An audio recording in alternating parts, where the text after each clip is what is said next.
Did you hear that 91% of guys that use Dove Men Plus Care antiperspirant recommend it? Dove Men Plus Care user Andrews said that it's like a mask that hides his smelly secrets. And I'd imagine that Andrew's friends are very thankful. Pick up some new Dove Men Plus Care antiperspirant for yourself at your local retailer. This is the best of Mike and Mike podcast. Subscribe now by going to the Listen tab in the ESPN app. The best of Mike and Mike. Here we are. Good morning. Back and better than ever. Mike and Mike, presented by Progressive Insurance. Our guests on the Shell Pennzoil Performance Line. And all right, now this is getting good. For the third consecutive day, we're going to open with the same exact words. The NBA offseason is so much better than the NBA regular season. And today I will add the reason. And it's so simple. Because during the offseason, everyone is trying to win. Except the Knicks. All right, Golic, we got ourselves a crazy... What in the world is going on here? And we're still, 6 days away from the NBA award show. Wow, I mean, we've got that right around the corner. After all these trades and the draft, I mean, the whole weekend we will be waiting with bated breath. And, oh, by the way, the NHL award show is tonight. They're doing it before the NBA as well. What a time this is to be alive. Yeah, it's unbelievable, but it is amazing what's going on. And you're right, because all teams can get involved. You know, the playoffs are, X amount of teams. Only 90% of the league is the playoffs. Right, exactly. And then except for the Knicks. And then you're talking about two teams, really. The playoffs is everybody but the Knicks. The Knicks. The offseason is everybody but the Knicks. But everybody can get involved, whether they're trying to acquire players or trying to get rid of players. It is a fun time, and you really learn about all the intricacies of the NBA and their contracts. That's for sure. It gets pretty convoluted. Yes, I think they did that just to install another layer of management. Yeah. There's like a whole level of employment that every team has to have, and every network and any other media outlet that covers the league has to have people in place who understand this stuff, because there's no normal human being who can possibly make sense of it. And that person with the Cavaliers will never get an extension either. It's a limited time. You're on fire this morning. Early on, I'm on fire. Golic is feeling good. Off the top. All right, let's go off the top. You know who else is feeling good is Corey Seager. He had a couple of home runs yesterday, and it seems if you wear a Dodger uniform, you have a tendency to do that. Yeah, he's only the fourth Dodger with multiple 3-home-run games. He's joining Duke Snider, Sean Green, and Adrian Gonzalez as the only Dodger player in franchise history to do that before turning 24. In fact, there's only one person. He's 23 years old and 23 years and 54 days old. There's only one person that did it younger, and when this person does it, you do it just so you can mention the name Boog Powell. Boog Powell did it at 22 years and 315 days back in 1964. Pretty impressive. You know who else got into the act as well? Yeah. Cody Bellinger. He's unbelievable. Yeah, he hit his he's the first rookie in Major League Baseball with 10 home runs in a 10-game span, and the first player overall to do that since Troy Tulowitzki did in 2010. Off the top. The Hawks have traded Dwight Howard to the Hornets. You know, it's interesting. Dwight Howard is a guy who was a legitimate superstar in the league. That cannot be taken away from him. But it is you're going to have to think pretty hard to figure out a guy of his theoretical stature who has moved around as much in what should still be pretty close to the prime of his career in NBA history to what Howard has now done. Yeah, most NBA teams played for when you're at least a 5-time first-team All-NBA selection. Shaq leads the way. Shaq was on 6 teams. Dwight Howard, 5, Jason Kidd, 4, Wilt and Charles Barkley, 3 games. You look at his career's 8 seasons in Orlando, and you're just like, wow, what the sky is the absolute limit. He reached the finals, 6-time All-NBA, 5-time first team, 5-time All-Defensive Player of the Year, Defensive Player of the Year in 3 straight seasons. And then since 2012, 4 different teams, Lakers, Rockets, Hawks, Hornets, 2-time All-NBA, both second and third team, and his best finish on the defensive side has been tied for 8th, so it's really fallen off since Orlando. I remember when he came in the same. I remember the cover of, I believe it was ESPN, the magazine, was he and Okafor from UConn, correct, who had gone his complete time at UConn, and then you had this 19-year-old in Howard, out of high school, right out of high school, coming in like the older and the new guy, and boy, oh boy, it started out like a house of fire. But how about him tweeting about, hey, what do you think about the trades going on? And then during that span of people answering, he got traded himself. And I hate to say this, but what does Charlotte want with that? I mean, what are you doing with that in the NBA today? He's a guy that you look at and you saw the talent. It was actually realized. I just gave you those 8 years, but man, it just seems like you didn't get everything you could get out of him. No, and that part of that is on him, and then part of it now is the game has changed to a place that people who do what he does just aren't valuable anymore. Not a 5 league anymore. Which is why you want so desperately to spend a lot of money on a guy like Timofey Mozgov. Off the top. That's what the Lakers did, but they figured out a way out of that. We are on the verge of the Lakers trading Mozgov and D'Angelo Russell to the Nets for Brook Lopez and a draft pick. Yeah, it's going to actually cost them a little over $3 million more this year, but next year it could save them over $21 million, which puts them in prime position to grab some free agents out there. Maybe Jeff or Paul George, unless they trade for him before that. But there's a whole lot of free agents, including a guy named LeBron James as well, that will be an unrestricted free agent. So they're gearing up for the future. 2 years ago, D'Angelo Russell was the future of the Lakers. He was. Then we had the whole cell phone incident with Swaggy P and everything else, and now he's on his way to Brooklyn. Off the top. According to Ari and Begley and The Vertical, the New York Knicks are fielding calls on trading Kristaps Porzingis. I don't even know where to go with this. I don't even know what to do outside of, I guess it shouldn't be shocking for as much as we're ripping Phil Jackson and the poor job that he seems to be doing and his just absolute unbelievable belief to hang on to the triangle offense. To trade a guy, you just talked about Dwight Howard not fitting into the NBA of today.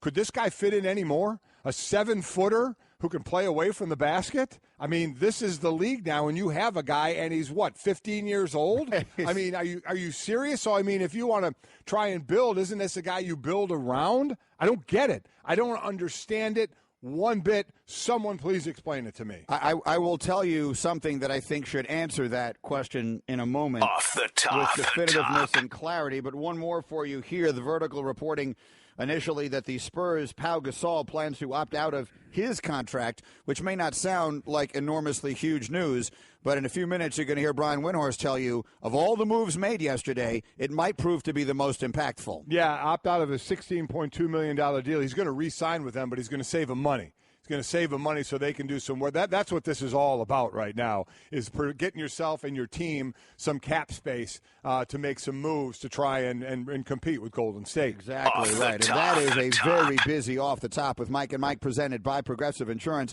More independent agents sell Progressive Insurance than any other brand. Find an agent at Progressive.com. Now that's Progressive. And by the way, we started off yesterday's show talking about Dwayne Wade. Why don't we just add that in there? And he took his $24 million. And did you see his tweet? Yeah. I kind of liked his tweet. Well, yeah, I like this tweet too, but it's an old guy tweet.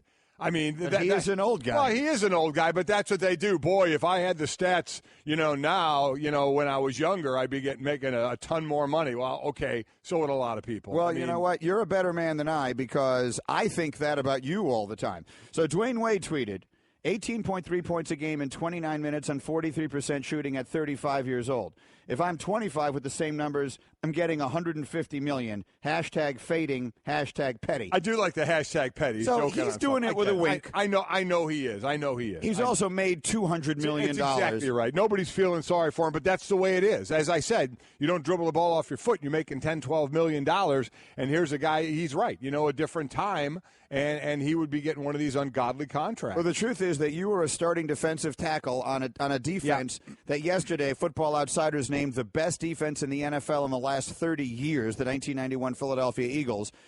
And if you were the player that you were today, your contract would be $10 million a year.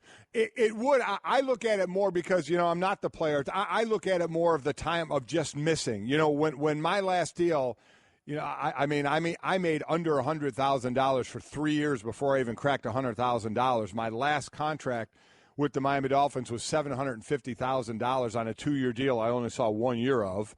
And then free agency hit. I was in Miami as a free agent, and then big money hit after, kind of right after that. So if I'd have hung around my stats and where I played, I would have been that 3-year, $12 million guy, which would have been a gazillion times more than I was making. So I look at it more there because I just missed that by a year or two. Yeah, jumping me, generations and decades, that's a little tougher. That's so unrealistic.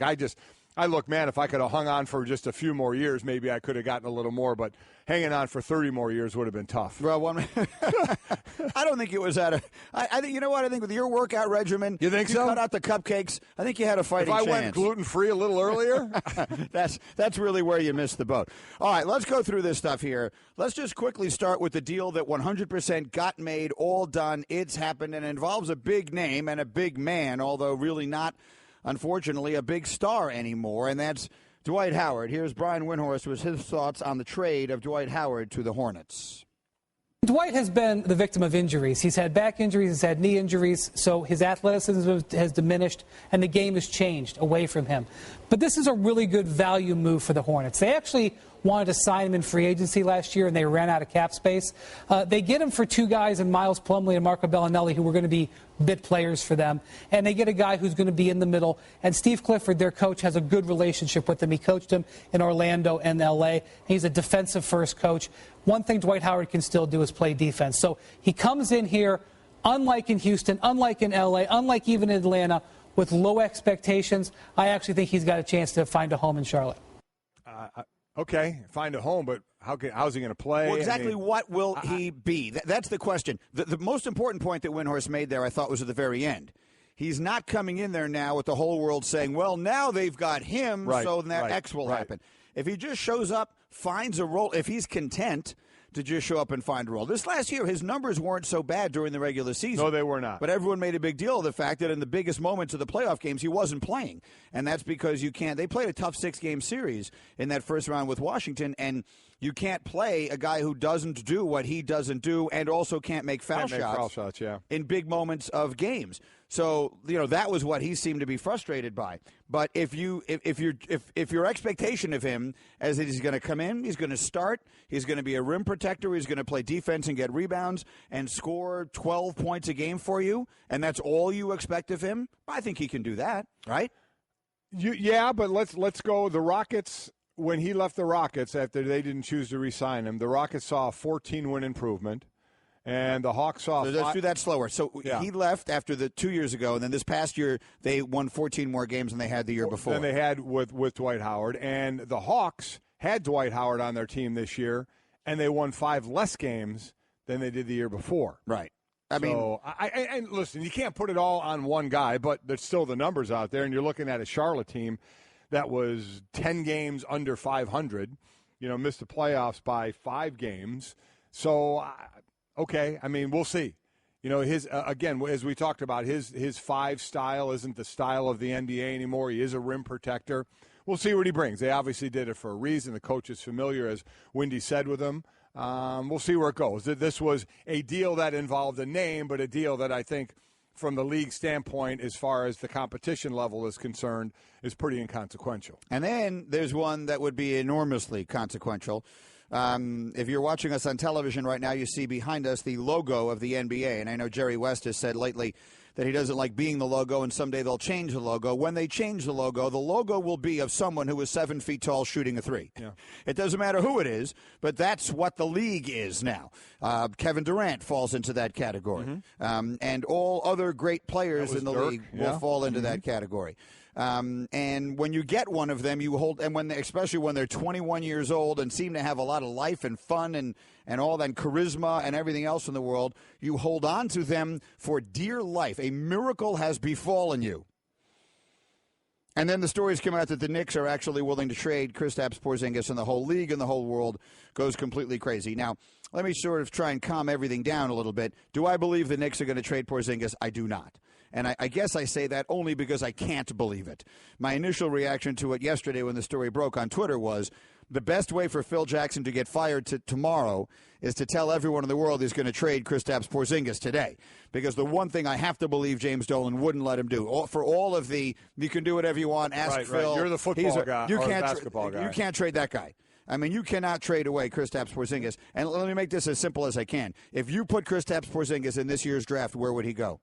He'd go number one. Absolutely, right? I mean, there would be no talking about it. People would be talking about this like it was the Ewing lottery. Yeah. Porzingis is available. They'd be losing their minds. Markelle who? Josh Jackson who? I mean, you got to be out of your mind. So if the Knicks trade Kristaps Porzingis, I genuinely think you could describe it as a breach of fiduciary responsibility, and it would be worthy of firing with cause. With cause. Like, you could fire him and not give him his $24 million. Maybe that's what Phil's really wanting to get out of there, so he says this is his best way. That's what I'm saying. I tried to get fired by signing Carmelo to that, giving him a no-trade clause. And then I tried to get fired by criticizing him publicly. Yeah. And no matter what I do, Dolan just keeps picking up my option because I'm a human shield for him in the public. But so what? Now what do I have to do to get my $24 million and get the hell out of New York in the wintertime? Okay, here's what I'll do. I'll tell the world I'm going to trade Porzingis, and then he'll have to fire me. I have no better reason for it. I don't either. I mean, if you ever want to get better, he is the player of today.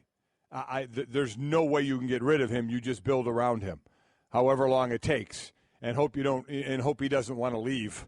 And which he talked about when he didn't go to his exit interview already this year, didn't like what was going on. So they're doing a great job. They stink, and they're making their best player going into the future not real happy. Oh. So kudos. Extremely not happy. Yeah. I mean, it's actually to the point that it's ridiculous. Did you see the quotes? Let me quickly open the story for you here from the Daily News, and we're going to have Frank Isola coming up in a few minutes here with his reaction. This one was from Steph Bondi, who wrote the story. So this is a quote in Latvia, where Porzingis is right now.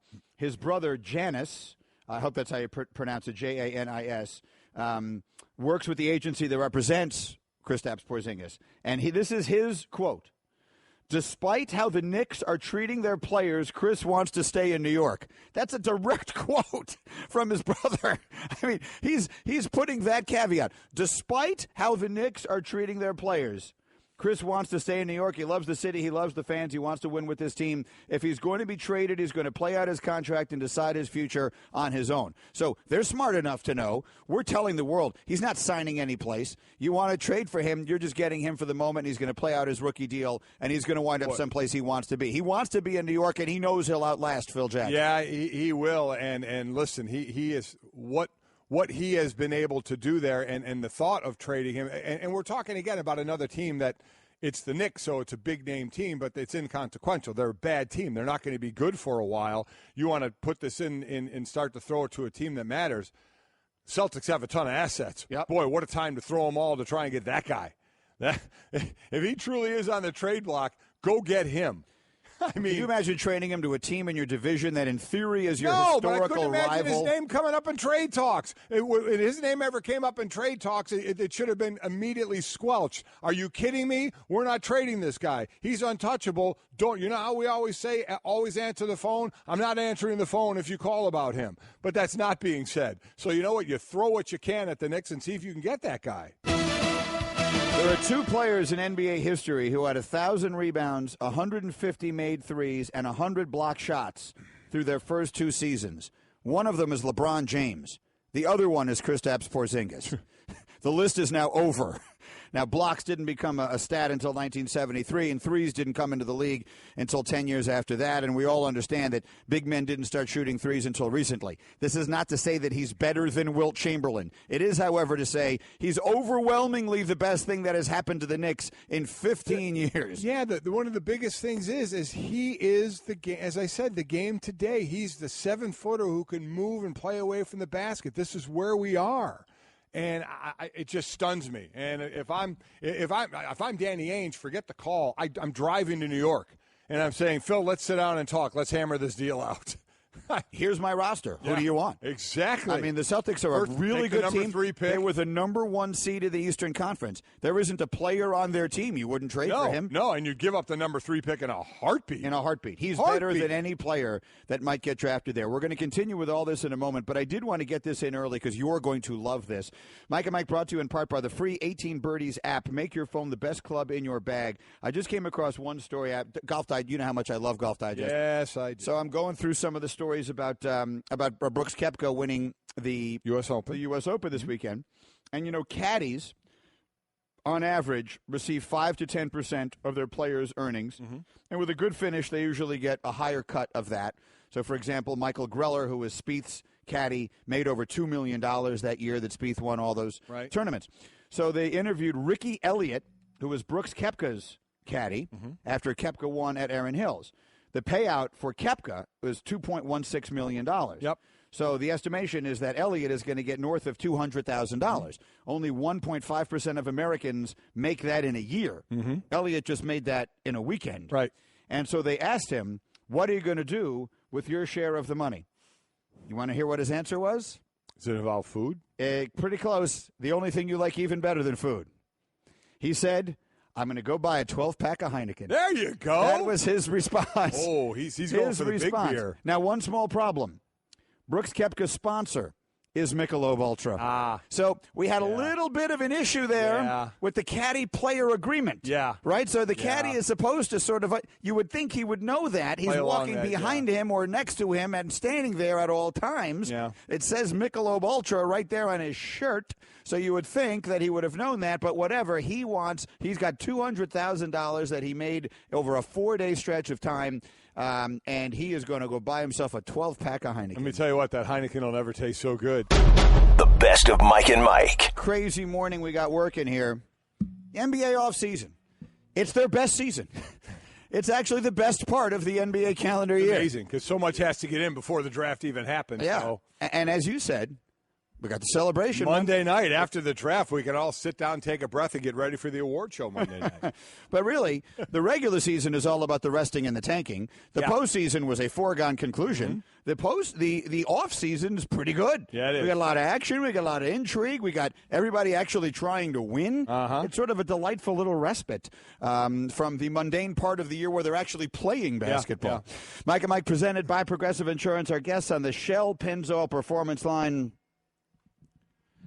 And as we embark upon yet another NBA draft, it is our pleasure to bring in America's foremost expert on all things Star Wars and NBA draft related. Our friend Chad Ford is here with his perspective. Good morning, Chad. May the force be with you. Well, there you go. Absolutely. Yeah. Is the force with the Knicks? Before we get it, is there a player in this draft that if you would trade Kristaps Porzingis for? No. Absolutely not. If the Celtics came and said, I'll give you the number 3 pick and I'll give you the Nets pick next year, which might be the number 1 pick, my answer would still be no. Porzingis, I think, is that good. It's absolutely bananas that the Knicks would think about. Just so everybody understands what you're saying, because people are still tweeting it in. If Porzingis was in the draft this year, he'd be number 1 by a mile. By a mile. Okay. Thank you. Knowing what we know about him now, yes. Well, that's the only place we are right now. There are people that, one of the last tweets was, boy, if they could trade him to get De'Aaron Fox, that would be a fantastic trade.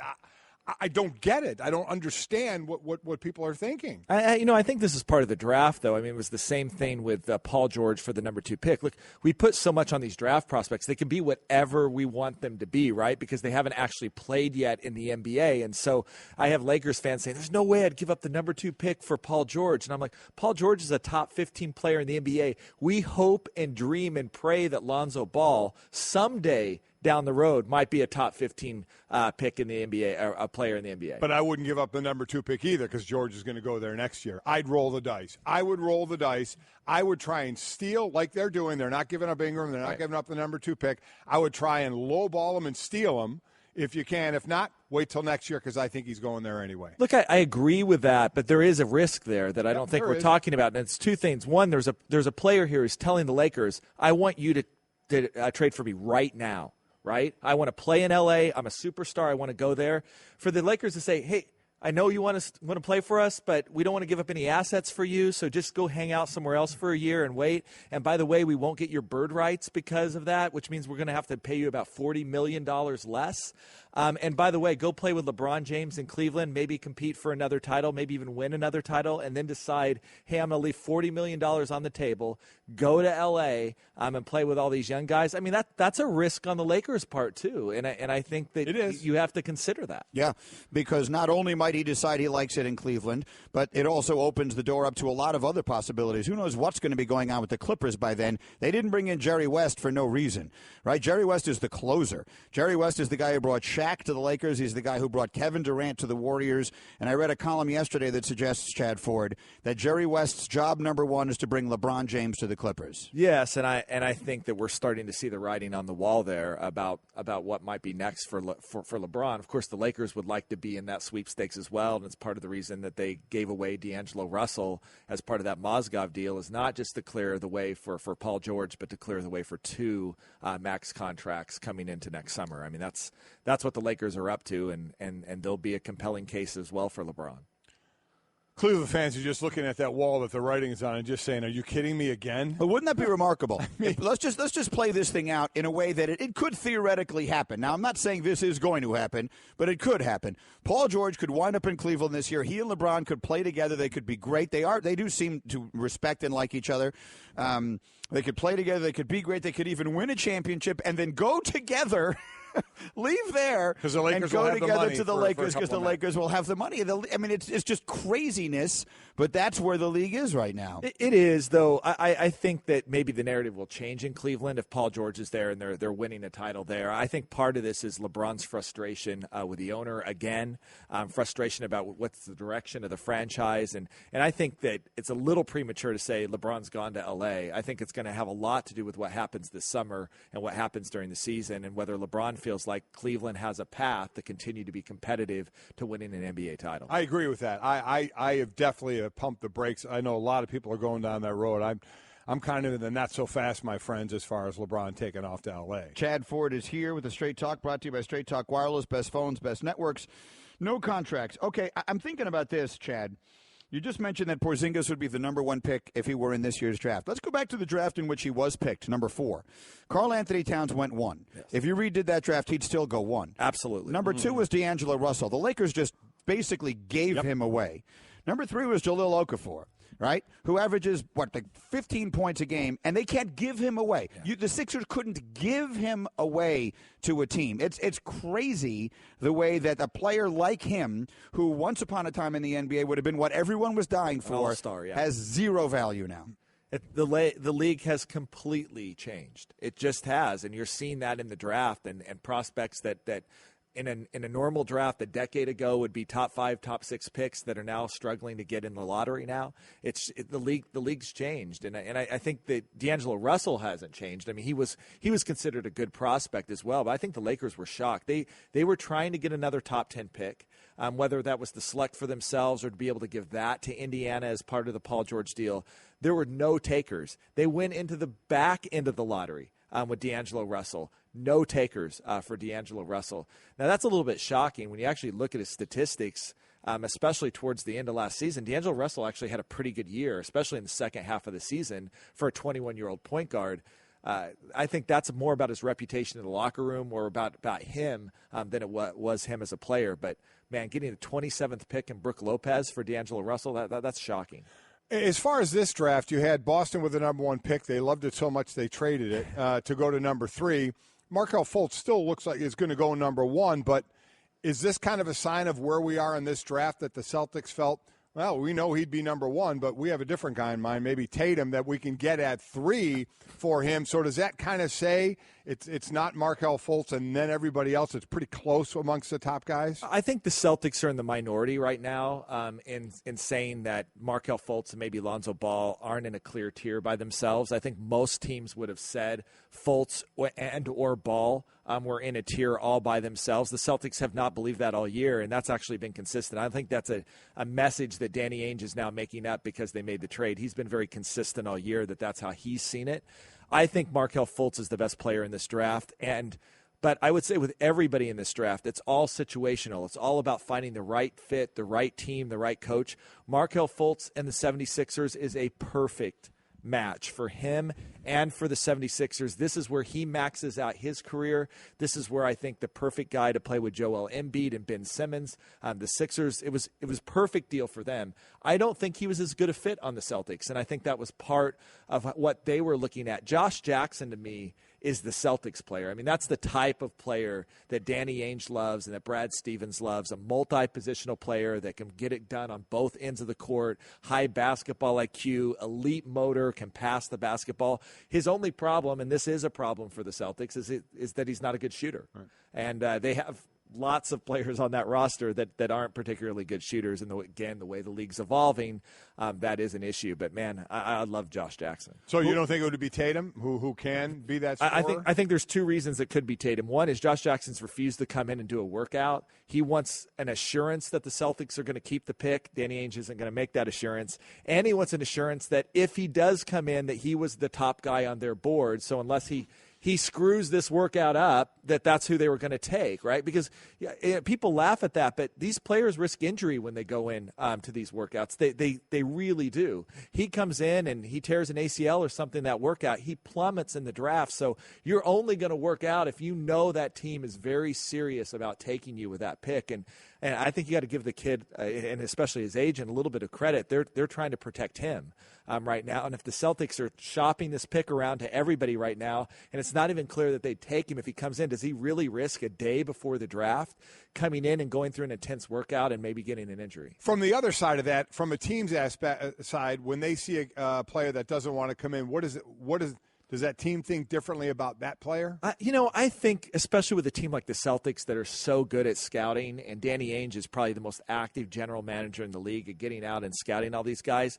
they don't need to see him do the basketball stuff. I think that their concern right now is about the medical. Right? They don't have the medical information. They'd love their doctors to get a look at him. They'd at least like to get the information. Again, why is this camp not giving that to the Celtics? Because they could do that. I think the answer, too, is that they look and say, hey, he plays on the Celtics. Does he get 15 minutes a night, maybe 20 minutes a night, where he could go to Phoenix at 4 and be playing 35 minutes a night, right? And I think that's, again, part of the calculation of an agent trying to figure out, how do I put my player in the best position? Maximize it, yeah. Mike and Mike presented by Progressive Insurance. Guests like Bomani Jones coming up shortly on the Shell Pennzoil Performance Line. Right now, our draft expert, Chad Ford, is in our studio. Lonzo Ball, most talked about player in this draft by a mile, and we all understand the reasons why. Down at its core, I saw you did this. You separated the players by tier, and you had two players on a tier unto themselves. One was Fultz, the other is Ball. Why is he better than De'Aaron Fox and the other guys who do similar things? Well, I think that there's one thing about Lonzo Ball that stands out. He is the best passer that I've seen in a draft in the last decade. And I was saying that last year about Ben Simmons, but Lonzo's more of a point guard. I mean, it's otherworldly. The way he passes the basketball and makes everyone around him better. And it's really interesting. When you talk to a lot of just NBA scouts, they'll tell you Markelle Fultz is the best player in the draft. If you've talked to ex-players, right, who are doing scouting or are in the front offices and ask them who the best player in the draft is, they all point to Lonzo Ball. He has that it factor. There's something about the way he sees and feels the game that other elite ex-players look at and recognize as a talent that is unique. And look, I think Lonzo Ball is going to be great, again, if he's on the right team. The Lakers are that right team. Luke Walton is the right coach, and especially if they're going to bring in Paul George and players maybe like even LeBron James. I mean, this is the type of guy that these guys are going to want to play with because he's unselfish. He's always going to make the right decision with the basketball. He can stretch the floor and do some things as well. And all this stuff about LeVar Ball, look, if LeVar Ball wasn't in the picture, I think that we wouldn't even be having this discussion about whether Lonzo Ball was the 1 or 2 pick in the draft. I think this whole LeVar Ball thing has been a distraction, but I don't think it reflects on the kid himself. Right. He's a very different individual than his dad. So no chance you think the Lakers pass on Ball? Not anymore. And what does any more mean? When were they? I think that they Rob Pelinka and Magic Johnson really felt they're both new at their jobs, that they needed to bring in everybody, do intense workouts, do intense background checks, and make sure that Lonzo was the guy for them, and I think they were very open to selecting a De'Aaron Fox or a Josh Jackson if they came out of the process ahead. I think that process has completed now for the Lakers, and they've decided that Lonzo Ball is their guy unless they end up trading this pick on draft night. Mike and Mike, Chad Ford. I'm not a draft expert like you are. I just watched the game. I sat 4 nights in a row and watched Jason Tatum win the ACC tournament by himself playing for Duke. And the thought going through my mind was, oh, there's the number 1 pick in the draft. I'm watching a guy who does everything NBA teams want players to do right now. What am I getting wrong? Almost everything they want an NBA player to do offensively. Defensively, I think he's kind of a zero. He's also an elite scorer, but he's not a great passer. He doesn't rebound necessarily. He's going to do one thing for you, and that's put the ball in the basket. The other thing I'd say about Tatum is he has not been a great shooter. He was not a great shooter in high school. He was not a great shooter at Duke. He can hit shots. It's not broken, but it's not like this is a guy that's a 40% or a 42% knockdown three-point shooter. He's more of a 32, 33% type of three-point shooter in my mind. I think that's probably what he translates at the NBA. So now you're talking about a guy who's going to score most of his points, taking guys off the dribble, posting guys up. He has elite NBA pro moves when it comes to scoring the basketball. But guys like Josh Jackson bring so much more to the table, and a guy that I think is the most underrated player in this draft, Jonathan Isaac out of Florida State. Right. Now you're talking about a guy with a 7'1" wingspan, 6'10", elite athlete, can guard 4 positions on the floor, does everything on the floor. He's raw, but you're seeing the league move away from positions to positionless basketball and asking basketball players to do multiple things on the court. Jason Tatum, again, is to me a little bit more of an old school type of player that does that one elite thing but then doesn't do much else.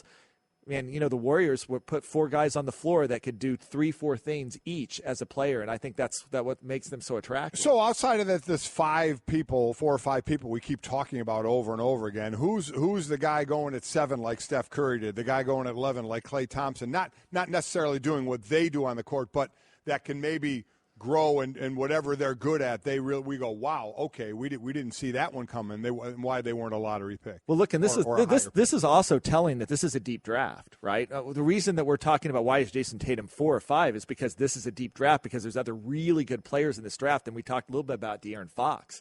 I mean, De'Aaron Fox to me is a John Wall clone. He is the fastest point guard in this draft, and unlike John Wall, I think he brings a culture aspect. Teams were blown away in talking to him about his IQ, his seriousness, his work ethic. John Wall was much more immature when he came into the league. De'Aaron Fox may be the most mature 18, 19-year-old that we have coming into this draft right now. I think he, too, if he can learn how to shoot the basketball, is a franchise-type player. So now we're like 6 players deep. We're not even talking about Dennis Smith.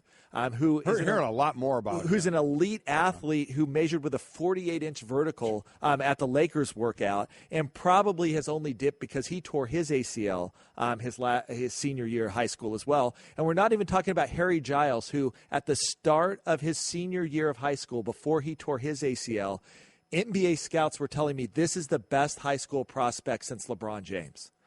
He obviously didn't recover as quickly as they'd hoped with his knee injury, had to have another surgery at the start of his Duke season, never really got into a rhythm. We never got to see the Harry Giles that I saw play for Team USA and the under-18s look like he was the next Kevin Garnett. And I think that he's getting healthier now. He's wowed teams in workout. His explosiveness is coming back. This guy could go 10 to 15 in the draft, and in 3 or 4 years we may be talking about why wasn't he number 1. That's a really interesting one. Mike and Chad Ford. Let me ask you about 2 bigs. Okay. The kid from Gonzaga, who didn't even start, right. Zach Collins, who's 7 feet and can shoot from all over the place. How good is he? He's really good. Not only can he do that, he's bouncy athletically. He protects the rim. He rebounds. He's tough. He plays with a chip on his shoulder. If he had played at Duke or Kentucky and been one of these one-and-dones that got to play big minutes, we would probably be talking about him in this same mix as well. And he is the prototypical NBA big man now because he can do it anywhere on the floor and has the lateral quickness as well to go out and guard guys that are going to come out and stretch on the perimeter. Is he strong enough? Whatever degree degree of banging remains for people who are that size? Is he strong enough to do it? He's not now, but he has the frame to do that. And in a couple of years, I don't think that's going to be a concern at all. And then the other kid I wanted to ask you about is Markkanen, who is he Kristaps Porzingis? What exactly is he? He's not, and I think that's the one that's a little bit dangerous. He's not Dirk Nowitzki. He's not Kristaps Porzingis. First of all, he doesn't have any of Porzingis' defensive abilities. He doesn't rebound. He doesn't block shots. He doesn't move as well laterally as Porzingis does. He is a better shooter. In fact, I've had some NBA scouts tell me he may be the single best shooter in this draft. He is an elite shooter in stretching the floor. 7 feet tall, to be clear. At 7 feet tall. Yeah. And he can also score off the bounce a little bit, do some of that Dirk step back, but he's not the athlete that Dirk is. I don't think he's quite the competitor that Dirk is. I think when someone says Ryan Anderson or Channing Frye, that feels more to me about a fair comp for a guy like Lauri Markkanen. He'll shoot 40% from three in the NBA, and that's a very valuable skill to have for a 7-footer. But he's not going to do the things that Porzingis is going to do on the floor. And that's why when Phil Jackson worked him out and said, oh, maybe I can trade Porzingis and get that guy, that's nuts. He will never be Porzingis. Is the sense you get, because you talked to – do you think the Knicks are going to trade Porzingis? I can't imagine, but look, it's a little bit like trying to figure out sometimes what the Kings are going to do. With the Knicks, no one really knows. They're so unpredictable, and Phil Jackson's so hard to get a read on. Maybe. Guys don't really talk about antiperspirant. Despite that, 91% of Dove Men Plus Care users recommend it. Here's what they said. It blocks the, perspiration, I think is the fancy word. It's comfortable. It smells nice. My girl likes the smell. Well, it's hard. I think it's quite masculine. My underarms aren't the worst thing at the gym. It's kind of like the Hoover Dam from my armpits, I guess. Dove Men Plus Care Antiperspirant. Tough on sweat, not on skin. Hey everyone, Mike Golic here. Support for the Mike and Mike podcast comes from our friends at Rocket Mortgage by Quicken Loans. Chances are you're confident when it comes to your work, your hobbies, your life. Rocket Mortgage gives you that same level of confidence when it comes to buying a home or refinancing your existing home loan. Rocket Mortgage is simple, allowing you to fully understand all the details and be confident you're getting the right mortgage for you. To get started, go to rocketmortgage.com/Mikes. Equal housing lender, licensed in all 50 states, NMLS, consumeraccess.org number 3030. Michael Seward tweets at us, why aren't we talking about Paul George and LeBron playing for the Clippers? The Lakers have been a dumpster fire recently. Listen, we'll see. We are talking about Jerry West is there, and Jerry West is there for a reason. I got a good column on that here. I didn't realize I was going to get to that tweet so quickly. I've got a column that I can read to you that suggests that is the exact reason that Jerry West is there. He's the guy who brought Shaq to the Lakers. He's the guy who closed the deal on Kevin Durant to the Warriors. Jerry West he's got that kind of respect. And I think that people are speculating the primary reason he's in L.A. right now is to try to attract LeBron James there rather than the Lakers. Listen, he's there to build a championship. So it will be interesting where it goes. Brian tweets, this is interesting. If Lonzo goes to the Lakers, will the feud between the dad and LeBron keep James from playing there? Feud, again, how you want to define feud. LeVar brought up the pressure that LeBron's kids are going to be playing under, being the son of LeBron James, as opposed to LeVar Ball, who averaged 2 points a game in college. His son really don't have to do much to surpass his career, where he said LeBron's kids are going to have a lot of pressure. And basically LeBron said, keep my family out of your mouth. Don't mention my family. So interesting thought. Yes, I don't think LeBron likes him. I don't think he's alone in that, and I don't think it would have anything to do with it. I think Lonzo is a player, from everything that everyone says about him, and look, I've watched the kid play like 4 or 5 times in my life. I didn't see every game he played last year, but the way he plays seems like it would be an excellent fit with someone like LeBron.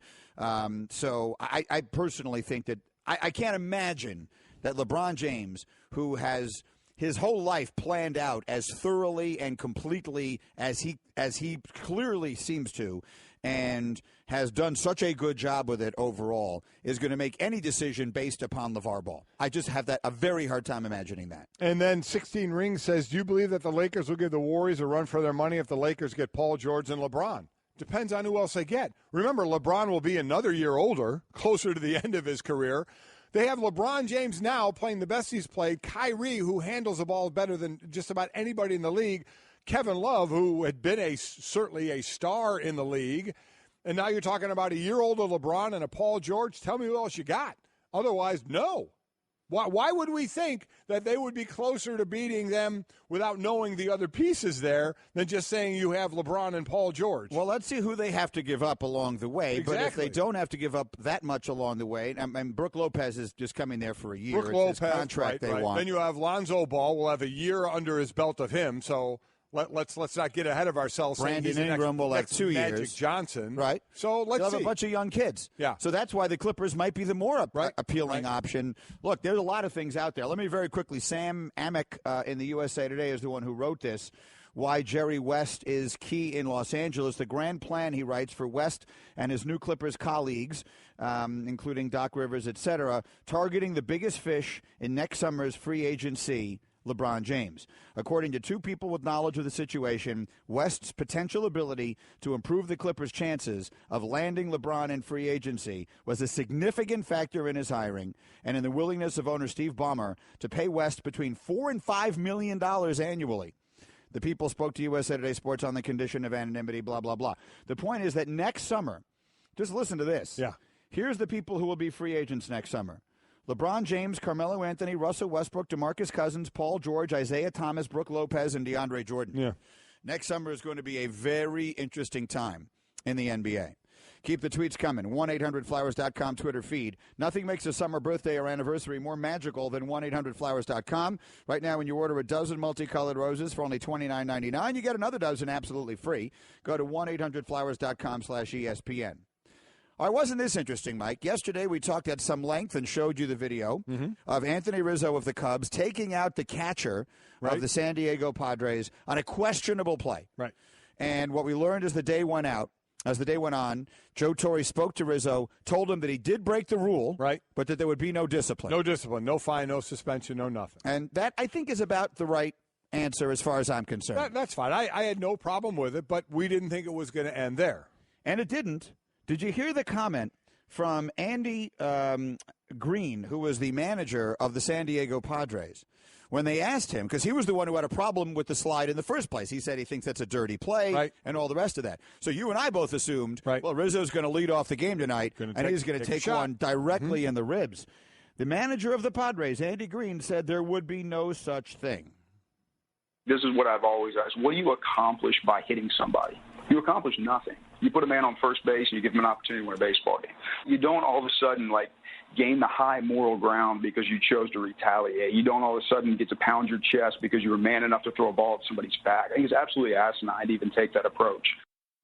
So they didn't drill him. Rizzo gets up to the plate. What does he do? He hit a home run. He seems to lead off every game with a home run. Yeah, he really does. But that thought process, so immediately we turn to our baseball guy in Paul Hembekides. Hembo, your thoughts on that? I wouldn't play for him. I mean, objectively, he's saying the right thing, of course. But I'd be very curious what Austin Hedges and other members of that team think behind closed doors, whether or not their manager has their back. Hembo's an idiot. See, okay, let's just talk here. Okay, the courtesy on that soundbite, by the way, was the mighty 1090 AM. The direction that the world is going, sometimes more slowly than we may like, is towards sensible, reasonable, human thinking. Right? So the idea that started in 1890-something, 130 years later, that the appropriate way to respond to something in which it wasn't a blatantly dirty play. I mean, I think the appropriate thing here would be for Rizzo to go up to Hedges and say, hey, sorry, my bad. I didn't mean to hurt you there. It might have been a little closer than I meant it to be, whatever. I didn't mean for that to happen. And for them to shake hands, and maybe he sends him a lovely gift. And then everyone gets on with their lives. And that's the right way to handle something like this. And the manager got it right. Oh, my God. You disagree? Oh, yeah. As I said, staring at a home run or doing that doesn't deserve it. This is something physical. Was it against the rules? Was it against, or did Joe Torre say you broke our rule? Yes, you and I both believe that it was a violation of the rule. Drill him. You want to send him a basket after that, go ahead. But drill him first. I'm with you, Hembo. Right in the tuchus. Or the rib cage. But not the head. The best of Mike and Mike. So let's get into this with Will Kane. Well, you have a legal background. I do. So it is my belief there is an ice cream parlor in Philadelphia that is making an ice cream now that is meant to be pizza flavored. They make it with tomato sauce and oregano and basil. And it is my opinion that criminal charges should at least be considered for this egregious act. And what are your if I were to try and retain you to potentially bring some sort of action here, what would be your response? I don't think we have much of a case, but the more I get to know you, Greeny, I think our differences become more stark. You, at heart, and Mike, you can give some voice to this, some testament to this, might just be a tyrant. Like you want your way, and if it needs to be, you will use every ounce of the government and law to force your way. Here's what I think. I think pizza-flavored ice cream will get sorted out in the free market. I think this will get sorted out just fine by the voting with your feet of the marketplace. No one will buy pizza-flavored ice cream. This place also does cucumber dill flavored ice cream and ranch flavored ice cream. Would you like to reconsider your stance? I don't know how they stay in Well, how business. long have they been doing these flavors? I don't know, but they need to stop. On the other hand, it's got us sitting here this morning talking about it. That's true. Which I would imagine. I wouldn't even want to try it, though. I wouldn't. And I know that, any publicity is good publicity. Maybe someone will come in to try it. No, I will not. But maybe you'll go into what other flavors they have, Mike. I'm looking here. They also have grape nuts. They have their flagship weirdo flavor, Earl Grey Sriracha. They say it tastes kind of like spicy Fruit Loops. Who wants that?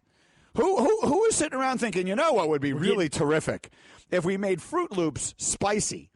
No one likes that. And then made that ice cream. Yeah, and then turned that into ice cream. Yeah. So We're getting played. Yeah, We're getting agree. played. They're talking. We're talking about them. Oh. I need to find a better lawyer here because I need one who will bring some sort of legal action. Okay, let's move on.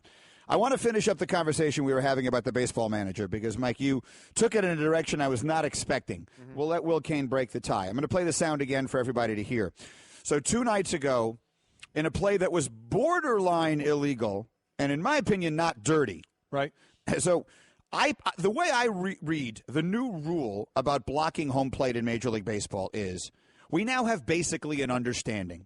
The catcher's responsibility is to give the runner a little room to get to the plate, and the runner's responsibility is to take it. His job, Anthony Rizzo's job in that spot, Hedges, the catcher, gave him enough room to get to the plate without bowling him over. Rizzo's job, maybe this is not the way the rule is written, but I think it's the way it generally is interpreted is, I gave you some room, you take that room, and we'll see what happens. As opposed to bowling me over, even if I'm blocking a little bit of the play. And I hate it because I'll give you that room. I have the ball. You're going to be out. The only way you cannot be out unless the ball is dislodged from my mitt, and you're taking that completely away from the player. But basically, Mike, yes, that's what's happened. Yeah. And what I'm saying is they made a conscious decision, just as they have for safety reasons in football, they put in rules you can't stand, that no one individual out on June 18th is worth a collision like that could easily result in injury. Did he break the rule? Did Joe Torre say, Anthony Rizzo, you broke the rule? We're not going to suspend you or fine you, but you broke the rule. Yes, he did. Okay. He did. Okay. So we assumed yesterday, Will Kane, that Rizzo, who leads off now, was going to take one in the ribs or the butt or something like that as a result. San Diego manager Andy Green, I'm going to play this for you again for those just joining us, said absolutely no way. This is what I've always asked. What do you accomplish by hitting somebody? You accomplish nothing. You put a man on first base and you give him an opportunity to win a baseball game. You don't all of a sudden, gain the high moral ground because you chose to retaliate. You don't all of a sudden get to pound your chest because you were man enough to throw a ball at somebody's back. I think it's absolutely asinine to even take that approach. I say bravo. Golic says. I say I'm outdated to the if you stare at a ball and a home run for a half second too long, if it takes you 27 seconds around the bases instead of 25 seconds around the bases, that person gets thrown at for doing his job of taking you yard, and now you're throwing at him. I have no problem because there's policing in every sport when something physical is done to one of your players. Rizzo, though I agree, not intentional, broke the rule and injured a player on another team. So when the manager says it serves no purpose, the purpose it does serve is to say, you know what? You got our back. What he did was illegal according to the rules, hurt one of our players. Let's let him feel one in the rib cage. Does it change a whole lot? No, I get kind of what he's saying. But you know what? Hey, you hurt one of our players on an illegal play, you're going to feel a little bit of pain too, and then we're going to move on. Will Kane. Okay, so let me see. I can boil this down. Basically, Golic, you're pro ball in the ribs, and Greeny, you're anti ball in the ribs. Yeah. I'm with Golic. Why?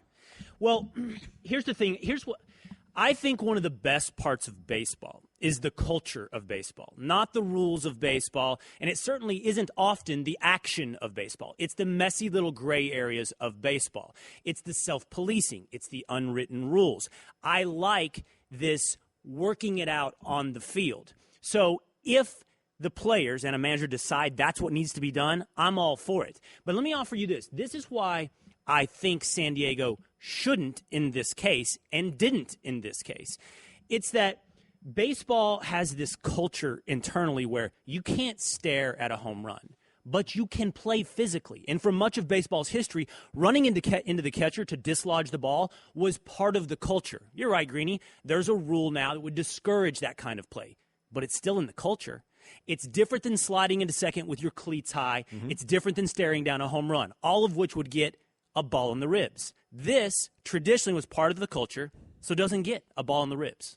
So you just started the conversation by saying you agreed with Golic, but you ended it by sounding like you agree with me. Well, I agree with Golic that has a place in the game. That self-policing has a place in the game. That we actually should encourage that to some extent. I'm not part of this, wow, that's a Neanderthalic thing about baseball, that somehow if you do some wrong infraction on some rule we can't write down that you get a 100-mile-an-hour ball thrown at you. No, that's part of baseball. I just don't think in this particular instance that rule or that unwritten rule should be enforced. Oh, by the way, Rizzo led the game off with a home run.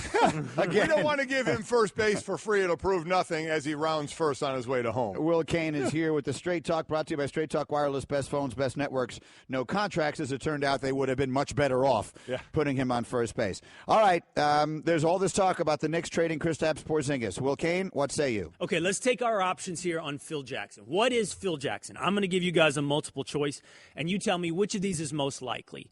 Phil Jackson is A, sabotaging the New York Knicks. B, a genius whose plan we cannot yet ascertain. Or C, incompetent.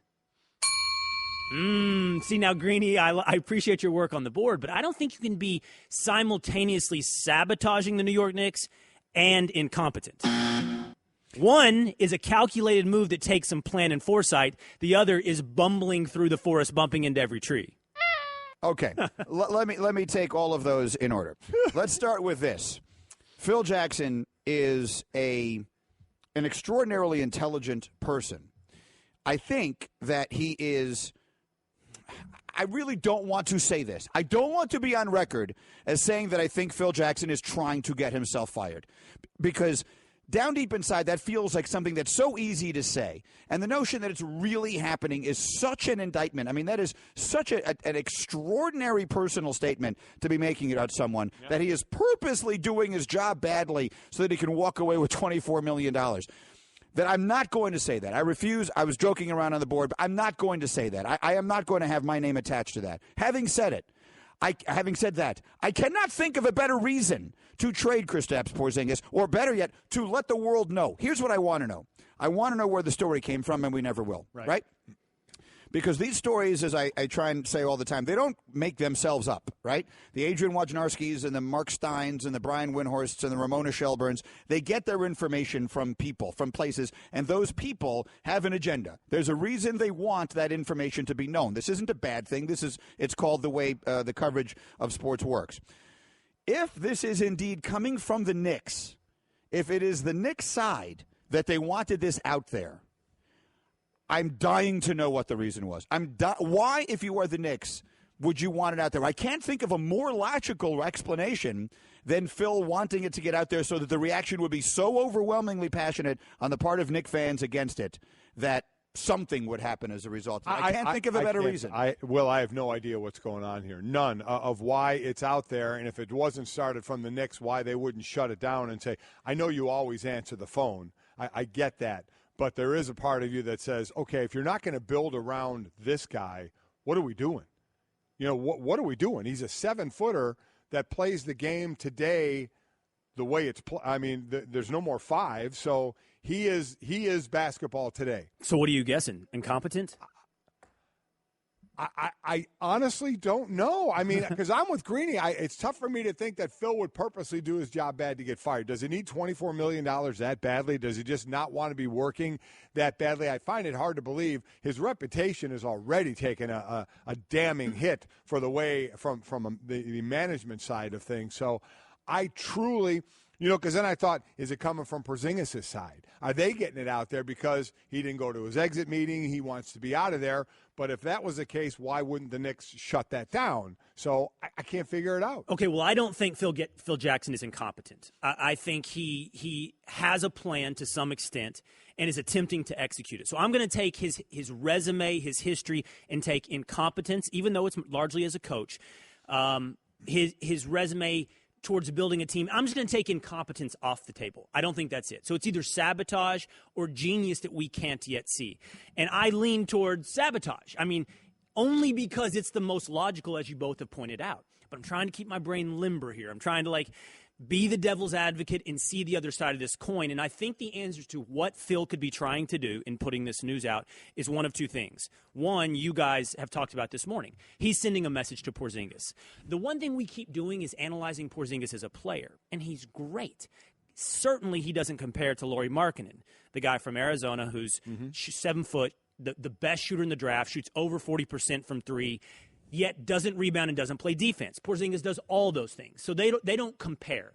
He can't be that confused to think he can replace Porzingis with Markkanen. So what's he doing? He's either A, sending a message to Porzingis and saying, you're not a problem as a player, you're a problem as a person. In the locker room, your attitude is not working, and you are expendable. Like anyone not named LeBron James is expendable. That's one option, Phil sending a message. The other is he's just waiting to see what he could get money whipped with, in this case, trade whipped with. What will somebody send me? You had Chad Ford on earlier talking about, could you get the number 3, next year's number 1, plus maybe Marcus Smart from Boston? Could you just get blown away for Porzingis? And if that potential exists, it is incumbent upon Phil to see if it's out there. Let me just see. What could I get for this guy? The one thing I will say is, since Phil has taken over the Knicks in the position he's currently in, could you not put incompetent next to his name for some of the things he's done? Yes, and he's new to this job. And all the credit I'm giving him, Golic, is as a coach. Right. But we're not talking about that now. I understand been incompetent in some measure of this job. Some would say in all of this job. He's been incompetent. So you're completely taking that off the table in this case, though. Maybe I overestimate someone's perceived intelligence. It's hard to believe. I'm with you because it's hard to think. Really smart. Phil Jackson, we know, doing some of the things he's done since being the president of basketball operations. It blows my mind. Because the word I would add to incompetent, unfortunately, in this situation also is he has seemed a tad indifferent.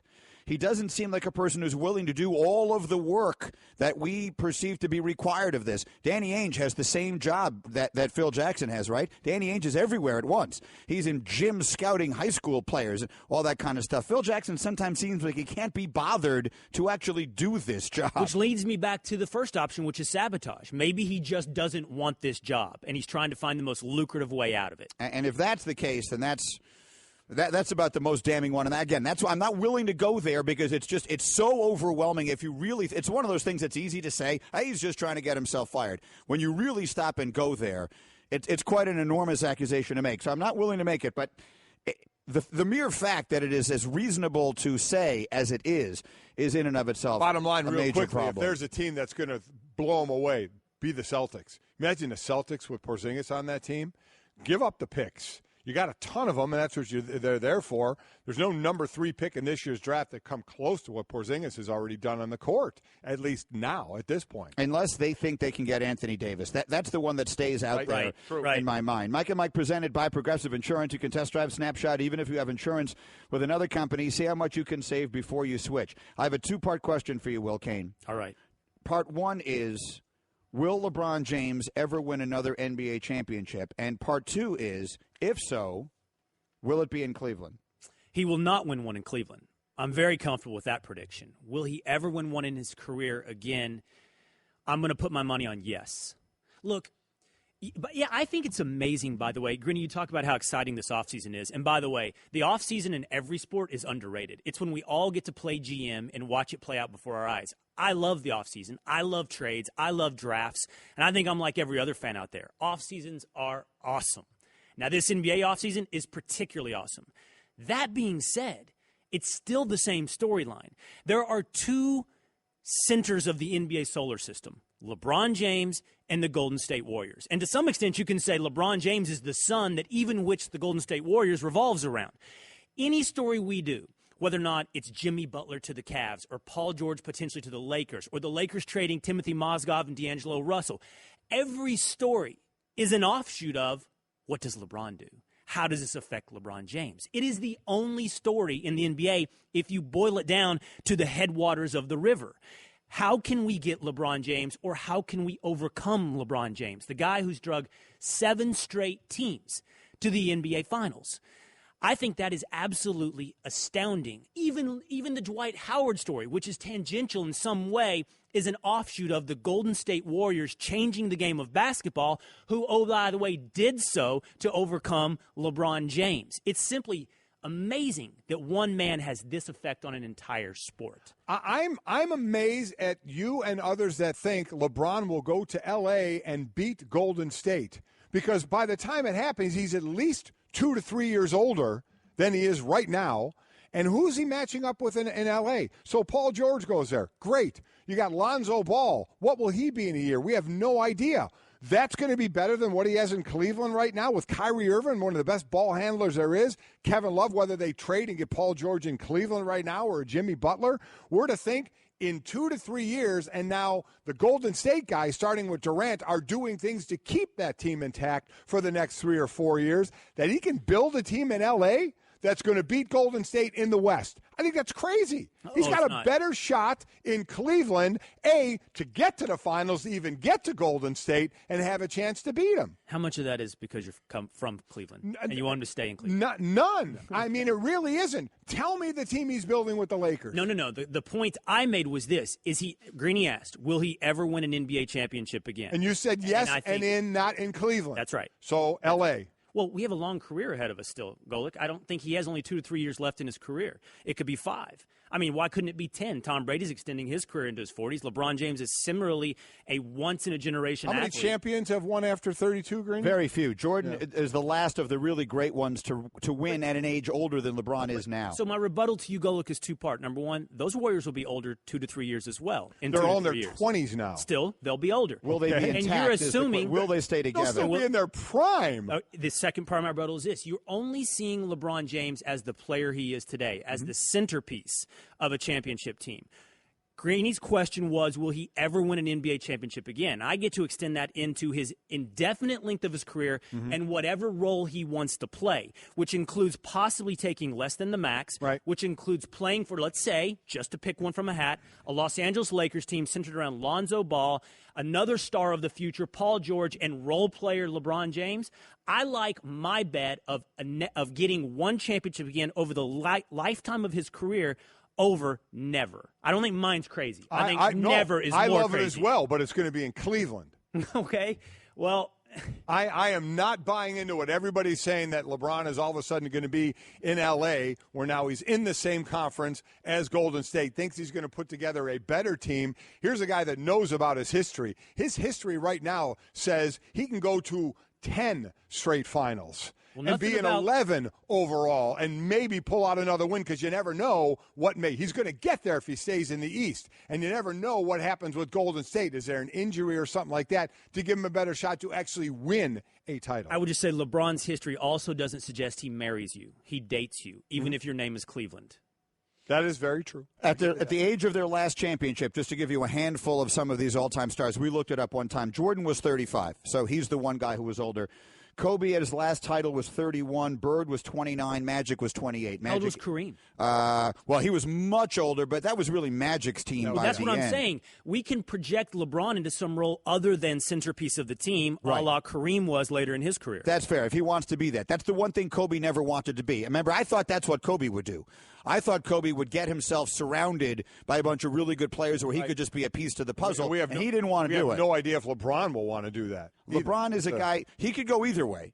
LeBron is a guy that I could see saying, I've done everything I can do. I'm not the player I used to be. Right. I've got $1 billion worth of other business interests waiting for me, so I'm going to walk away at 35, 36. Or I could see him playing. I mean, Kareem played until he was 39 or 40 and was on great teams and, retired in the NBA Finals. His last game ever was in the NBA Finals. They lost, but that was his last game ever. He was 41, when they won. He was 41 when they won it, and he played one more year because he played that last season when they got swept by Detroit. I want to make sure everybody knows you can go to the ESPYs and you can sit in Peyton Manning's seats. He's hosting, so he's giving away his tickets. Donate to the V Foundation for your chance to win at ebay.com/ESPN. This was really fun. Will Kane, thank you very much. Well done. Bet. We'll see you later and often. Mike and Mike, Will Kane is, I'm just sorry. Brooke Lopez, Paul George, Lonzo, and LeBron is better than LeBron, Love, and Kyrie. Really? Let's think about it. Paul George is better, certainly better than Love. Yeah. And I'm a Lonzo believer. And his 1 and 2 is LeBron and Kyrie. Would you think?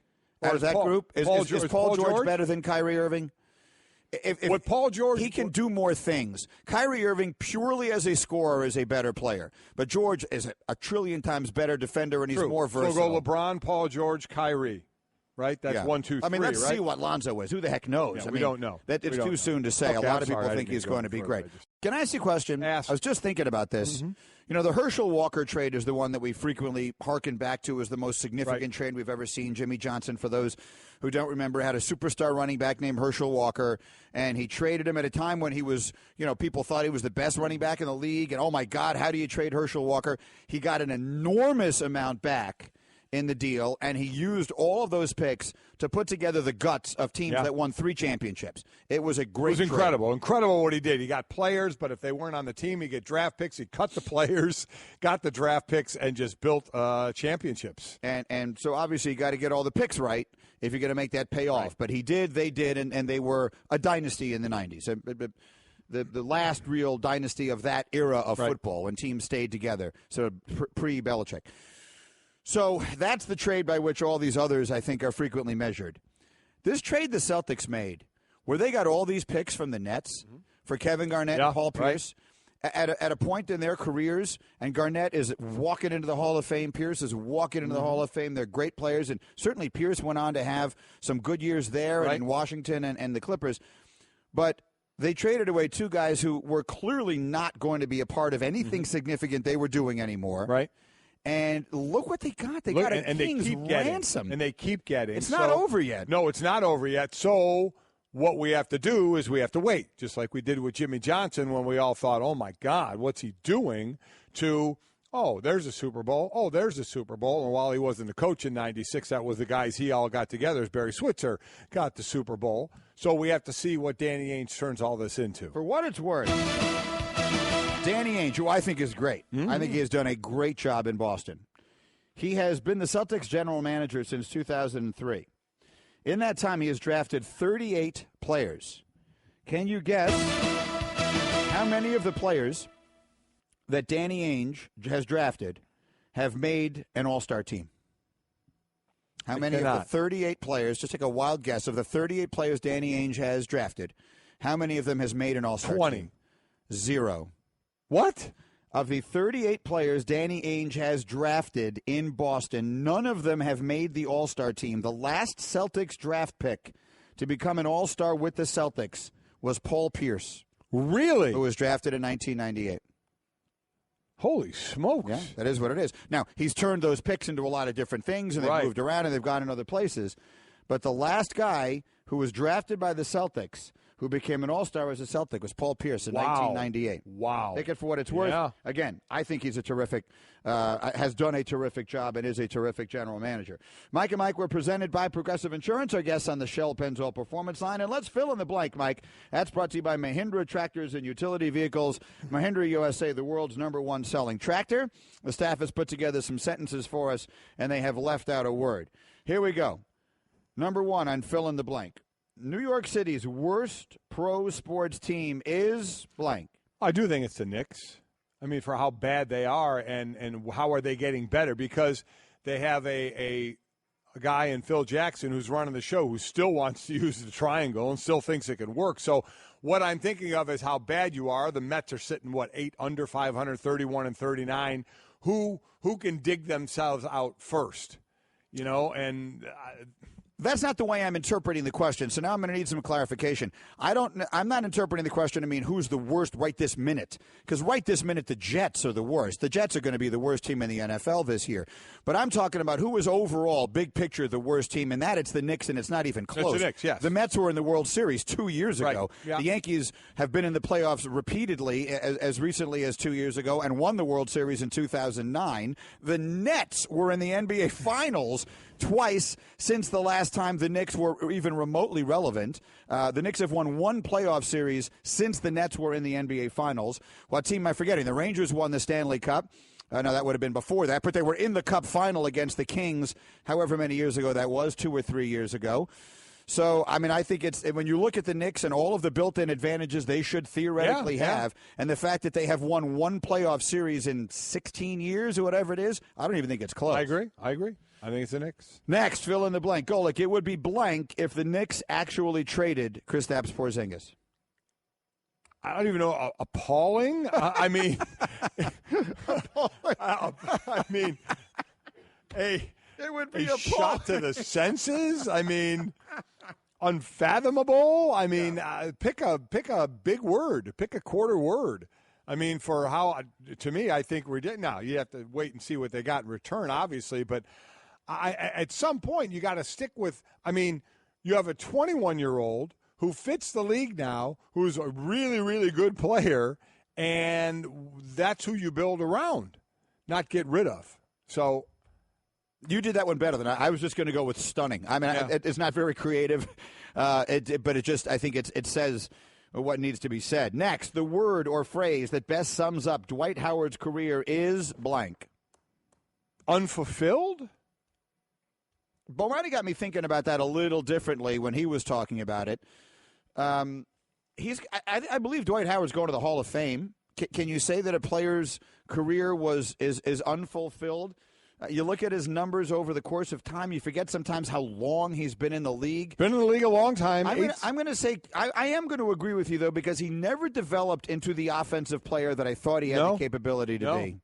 And I think a lot of people say that's on him, that he didn't put in the time to do it. I don't know that for a fact. This is when you go on people that you trust, that who are in the know of what his abilities could have been and what were never realized. For his career, Dwight Howard's average field goal distance is 3.5 feet from the basket.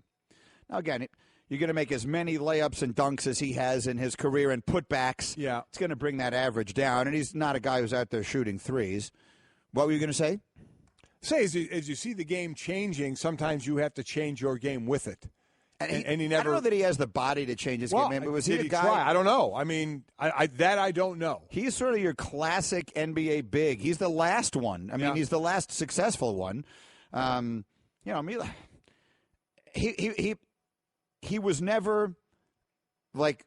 He's not an historically great player. He looked like he might have been at one time. He was going to be the next in the line of great centers in the NBA. And I think he isn't that. His name doesn't go with the great centers in the NBA. And his career happened at exactly the time when great centers in the NBA stopped being a thing. Next, the rumored trade that gives the Cavs the best chance to compete with the Warriors is... I'm saying Jimmy Butler because of his defensive side of the ball. Over Paul George. Yes. And strictly for that. Now both can be obviously offensive firepowers, and I know Paul George can play some defense, but because it said compete with the Warriors, that's where I think Jimmy Butler could have a big impact. I think that's probably right. I think if you told me I could have one or the other of those two guys, but it's a toss-up. I mean, I don't want to cheat on the question. It's tough. Same age. I mean, it's so similar. It's very tough for me to say. I think either one of them gives them a real shot. I mean, a legit shot. Finally, ice cream that tastes like pizza is crap. Blank. What? Crap. Just don't do it. Yeah. I mean, you heard my opinion. I'm going to say I think it's bordering on a criminal offense. I think it's something we might want to consider calling in the authorities. It's horrific. I think it should be against the law. I'm so with you on this one, and rarely anything that has to do with food am I with you. But I'm with you on this one. The best of Mike and Mike. Here we are. We're Mike and Mike. We're presented by Progressive Insurance. Our guests, like Michael Vick, who'll join us in just a moment, appear on the Shell Pennzoil Performance Line. So many different interesting things going on this morning. NBA offseason. You know, it's funny because I've said every day this week, I've opened the show by saying the NBA offseason is so much more interesting than its regular season. And I really mean that as my own little dig, because you know how frustrated I know I how am frustrated you are with the regular season between the tanking and the resting and everything else. Mm-hmm. But then Will Cain, who you just heard there in the open, sort of made the point. Have we arrived at a point where almost every sports offseason is more interesting than the regular season? When do we get more into football than around the NFL draft? Listen, I agree, because at some point during every season, teams fall by the wayside, and you don't have that team to really root for anymore. But in the offseason, everybody's in play. It's like everybody's Super Bowl is the NFL draft. And this year in particular, the NBA draft is so deep and good that people are that into it. And the hot stove stuff in basketball has become so incredibly important and interesting. Isn't it remarkable? We may have arrived at a point in sports where the most interesting time of the year is when the games themselves are not being played. And we still have the NBA awards show. To look forward to. You know what else we have to look forward to? What's that? Next week, it is the launch game of the American Flag Football League. That's the AFFL, the newest professional sports league, the first to bring flag football to that level. The launch game is taking place June 27th in San Jose, California. Michael Vick is an advisor to the AFFL, so he will be involved in that game and beyond the launch. And obviously, this is a fascinating time for flag football in this country, Mike, because of all the questions and concerns about hitting. It is. I mean, you look in basketball, what has been started with the 3-on-3 league. Yeah. You look at, and you're right, flag football is becoming huge in youth football as the stepping stone if young men and women want to move on then to the tackle game. But flag football has grown so much. You know what else has grown? I mean, it's similar in the fact that there's no hitting and no pads. 7-on-7 is monstrous in high school right now, even below that and high school. This is developing players, so now you have a league that brings that all in without the hitting in the flag football. So I'm going to be really, really interested to see where this thing goes because it's very popular now. The launch is next week, June 27th in San Jose. Michael Vick will be a part of that, and he joins us this morning on the Shell Pennzoil Performance Line. Mike Vick, Mike and Mike here. How you been? I'm doing good. How about you guys? Doing well, Mike. We're doing well. Let's start with this. There's obviously a million different things to talk to you about, but let's start with this. How did you get involved in this, and what are your expectations for what this can be? A great friend of mine reached out to me about 5 months ago and asked me would I want to be involved in, my thoughts and my participation. And I had to think real long and hard about it because, playing in the National Football League for so long, that's all I know. All I know is to put on a helmet, put on shoulder pads, go out on the gridiron and do what I do. And, it's a great game. But like you guys said, 7-on-7 is taking over. I think flag is a great opportunity for guys to further their careers if they don't get the extension or the contracts or the longevity that they want. It's another opportunity for them to extend their careers. And for me to get involved in it and think it through and real hard, I thought it would be something different. I thought it's not innovative. This game has been going on for a long time in terms of 7-on-7. So I thought it would be a great opportunity to do something different and, have guys know that it'll be another opportunity, another outlet to further their careers. As far as the game, let's start there. I think through everybody's life they played some sort of flag football or not, whether it's a pickup game or when they were younger. Is it basically the same thing? Seven-man side? I mean, and is it basically when we think of flag football, are those the basic rules that we're talking about here? Yeah, the basic rules of flag football, and when you think about 7-on-7, as soon as the receiver gets the ball, he gets tagged or the whistle's blown.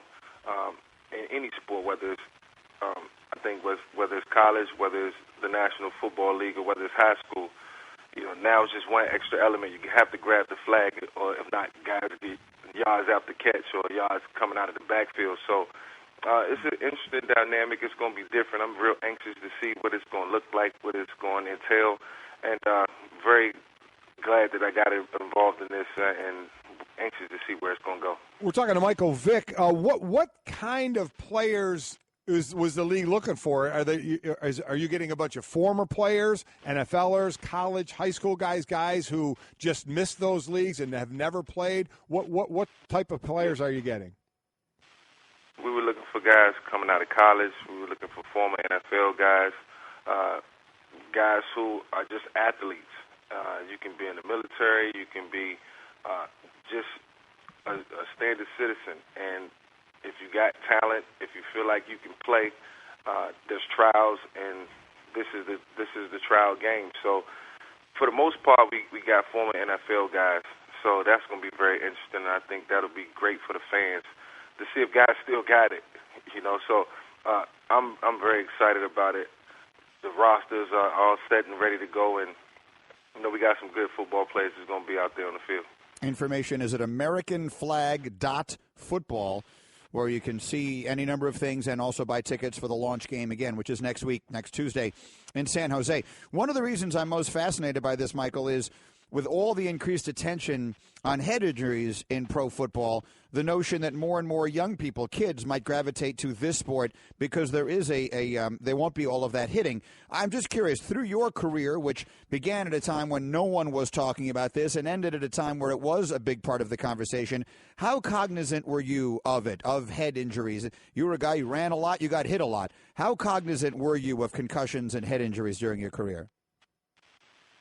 Honestly, during my career in the first 7-8 years, I really wasn't concerned about concussions. I didn't think about it. The awareness wasn't there in terms of the league, and I think the National Football League has done a great job in terms of player safety and wanting to make sure that the concussion protocol was A1, and I think they've done a great job of that. You can barely finish a game if you show any symptoms or any signs of concussions, and flag football is going to be easier. It's going to be simplified.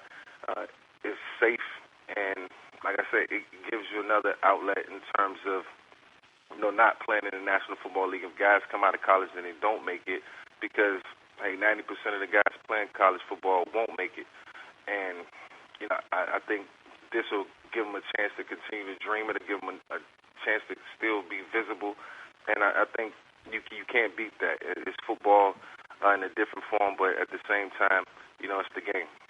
You are hard to tackle. Do you think anybody's going to be able to pull your flag when you're running? Well, I'm just coming off an ankle surgery 3 months ago, so I'm still recovering from that, but still trying to get my ankle stronger. So I don't know what my mobility will be like, so I plan on just treating it like 7-on-7 and just lighting up any defense that they put in front of me.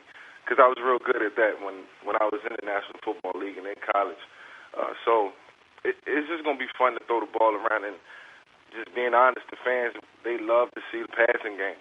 And I love to see it too. So, that's the exciting part about this. It's passing.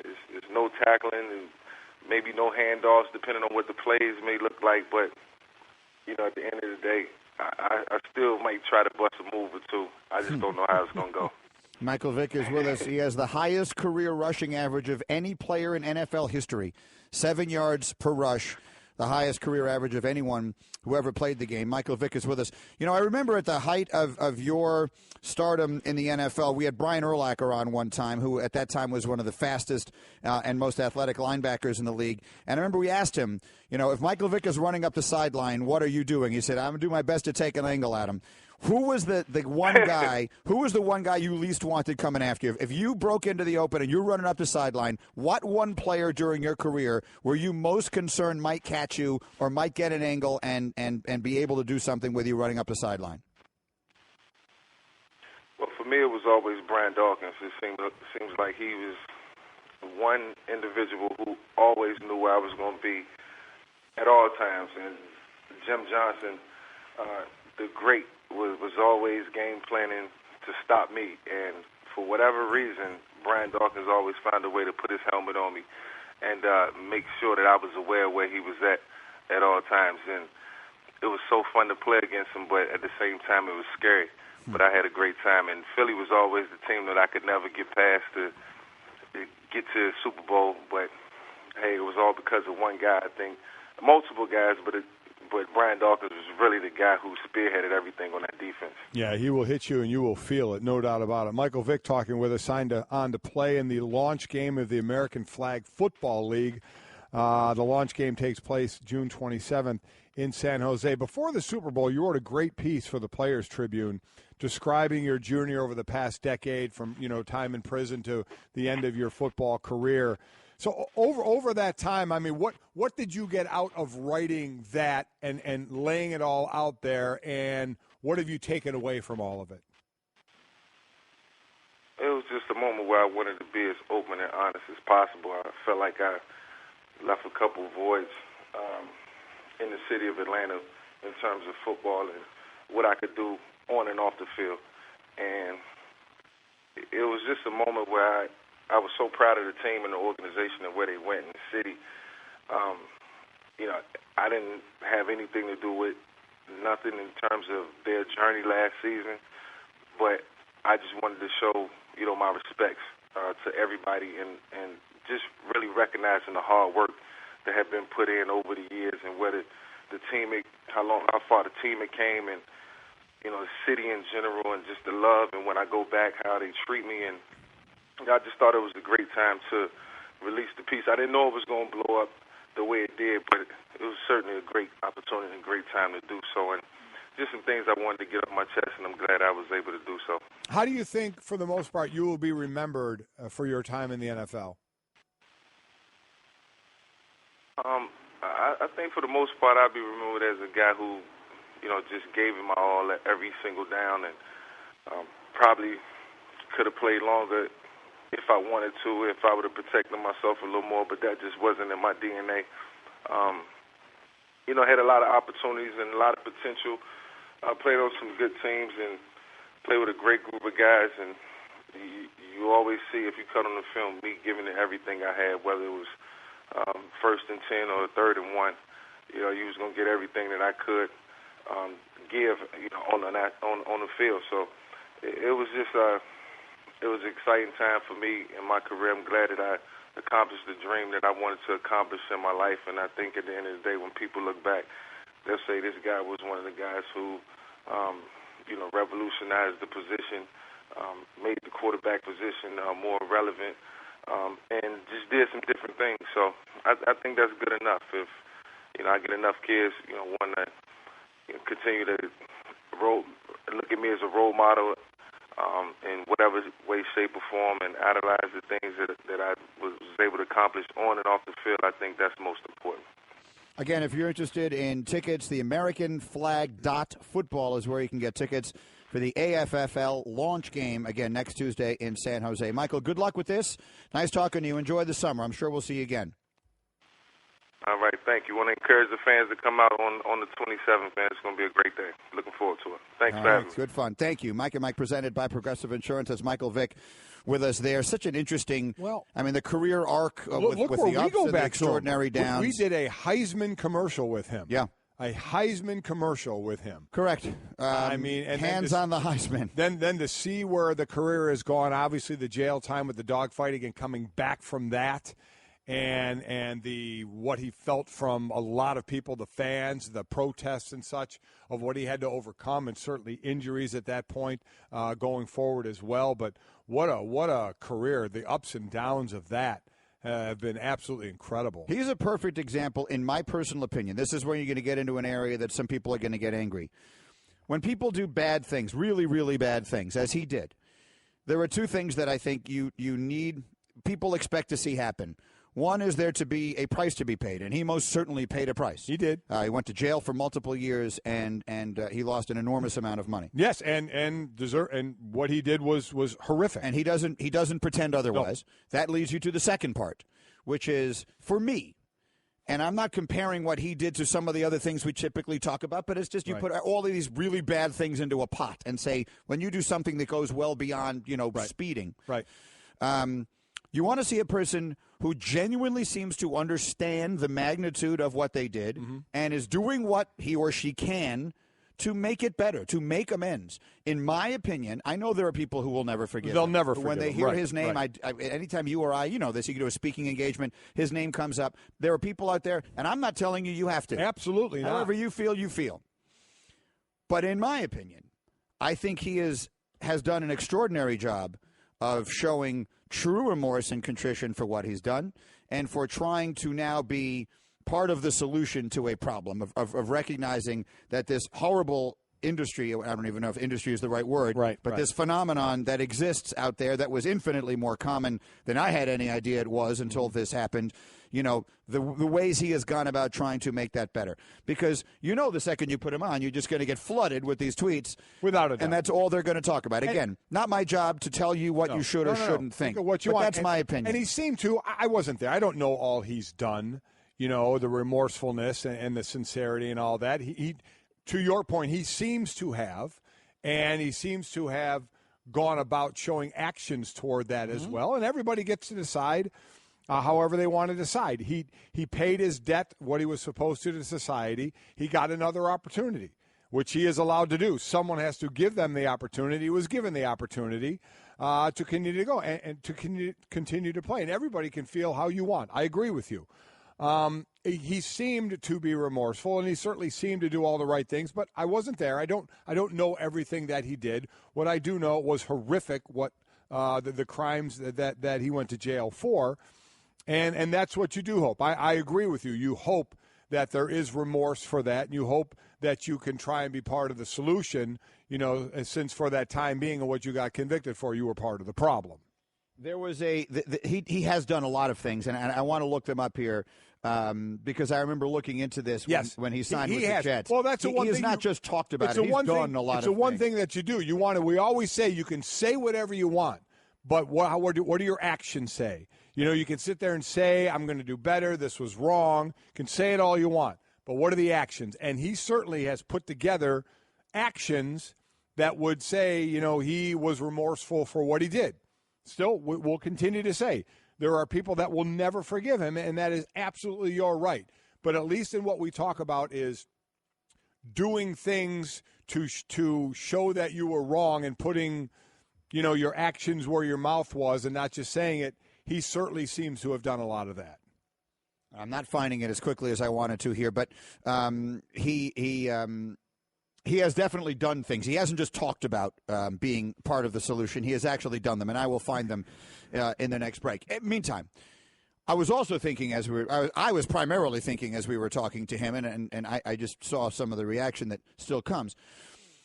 The National Football League is a place that is made up of the greatest athletes in the world, right? You're talking about, professional sports. Right. You're talking about every single player in that league, for the most part, is a freakishly gifted athlete. You don't get that. I could have started working the day of my second birthday towards playing in the National Football League, and it wasn't going to happen because the price of admission into playing in the NFL is freakish, God-given athletic ability. That you just have to have that, or you don't have a chance regardless. So to stand out from even that collection of people is so hard to do. Name the player that you've ever watched play who just seemed so much more dynamically athletic than anyone else on the field in the NFL. Randall Cunningham. Was he? Was Cunningham? Randall was an incredible athlete. As much so as Vick? No. You just said who was an incredible athlete. Michael Vick may have been the best athlete I've seen playing the position of quarterback. But he looked like he was operating at a different speed. From that position, from an athletic standpoint, I don't know if there would be a better athletically gifted quarterback. Now, you start to get pocket passing in there, and you start the things, you tear them down a little bit. That's all we're talking about. We're talking about speed, agility, quickness. Nobody was faster than him. His quickness was ridiculous. But you're asking me who were the athletic guys that I've seen play or played with. Randall was certainly one of them. Randall wasn't as fast as Vick wasn't, but Randall was, we used to call him Gumby. You know, the way he could take hits and twist and turn and not go down. His arm was ridiculous, the whip that he had. So he could was punt too, couldn't he? Punt? Yeah. Well, he punted at UNLV. Kenny Mayne backed him up as the punter. You know who I would put in that category? I'm not just talking about quarterbacks now. I'm just talking about players. I would put Randy Moss in that category. Randy Moss. When Randy Moss first set foot on an NFL field, he played at Marshall, so most of us didn't see him play in college. And then he steps foot on the field in the NFL, and there was a Monday night game in his rookie year. I remember week 2, 3, 4, whatever it was. And you watched him go, and you say to yourself, it's like it's a video game, and he is operating at a different level. Speed than everybody else is. And yet, what is he, 6'2", 6'3"? I mean, 6'4". 6'4". He's so tall. 340. I mean, Vick is short. Vick is shorter than me. Yeah, he is. We did a TV commercial you referenced. I'm taller than he is. Right. Moss is tall. Moss really is tall. I mean, there are guys that you just look at and say, they're way better athletically and as a player, the Reggie Whites of the world, the Lawrence Taylors of the world, more guys, again, that I've seen play that you just are so much better. But, again, you throw in athletic ability as well on what these people were able to do. It's incredible, and Vick was right there. Vick was right there at the top of the list for the position he played as athletic or better than anyone that's ever played that position from an athletic standpoint. There was a time when the answer to the question, who's the one guy you would pay the price of admission to go see? It was Michael Was Vick. him. Yep. He was that guy. Yes, he was. He was as exciting a player as they had in that sport as you can think of in recent memory.